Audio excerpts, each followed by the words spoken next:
ప్రభుత్వం ప్రకటించిన 200 యూనిట్ల ఉచిత విద్యుత్ పథకం నమోదు ప్రక్రియను చేనేత జౌళి శాఖ ఏడీఓ వనిత మాధవరం 1 గ్రామ పంచాయతీ సచివాలయం 2లో గురువారం ప్రారంభించారు. స్థానిక చేనేత సొసైటీ ప్రతినిధుల సహకారంతో అర్హులైన కార్మికుల నుంచి దరఖాస్తులు, సంబంధిత పత్రాలను సేకరించారు.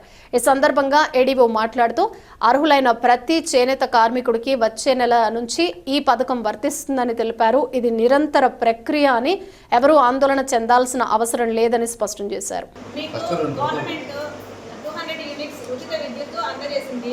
మీ అందరి బాధలు చూసి మన కోసం అంటూ గవర్నమెంట్ ఈ పథకాన్ని ఇచ్చింది కాబట్టి మీరందరూ దీన్ని సద్వినియోగం చేసుకొని తొందరగా అప్లికేషన్ తీసుకొని వస్తాయి కదా. ఈ మంత్ అన్ని ప్రాసెస్ చేసి మీకు అందరికీ ఉచిత విద్యుత్ ఇవ్వడానికి మేమంతా కృషి చేస్తాం. దీనికంటూ ఏమన్నా నిర్దిష్ట టైమింగ్ ఏమన్నా ఉందా మేడం? టైమింగ్ అంటూ ఏం లేదు. మీరు ఎప్పుడైతే అప్లికేషన్ తెచ్చిస్తారో వెంటనే ప్రాసెస్ జరుగుతూ ఉంటుంది. ఎందుకంటే ఇది ఒక రోజులో అయిపోయేది కాదు, నిరంతరం జరుగుతూనే ఉంటుంది. కాబట్టి దీనికి టైం లిమిట్ అంటే ఏమీ లేదు. మీ ఏవైనా ఇబ్బందులు ఉన్నాయి, తండ్రి నుంచి కొడుకు పేరు మారలేదు, వాళ్ళు పోయి ఆఫీసులలో మార్చుకొని రావడానికి కొద్దిగా టైం పడుతుంది. కాబట్టి వాళ్ళకి నెక్స్ట్ అలా వెళ్తూ ఉంటుంది. కానీ ఫేజెస్ లాగా ఇది ఈ టైంలో అయిపోవాలనేది అయితే టైం ఫ్రేమ్. కానీ మీకు అప్లికేషన్ అందిన తర్వాత ఎప్పటి నుంచి వీళ్ళకు జీరో?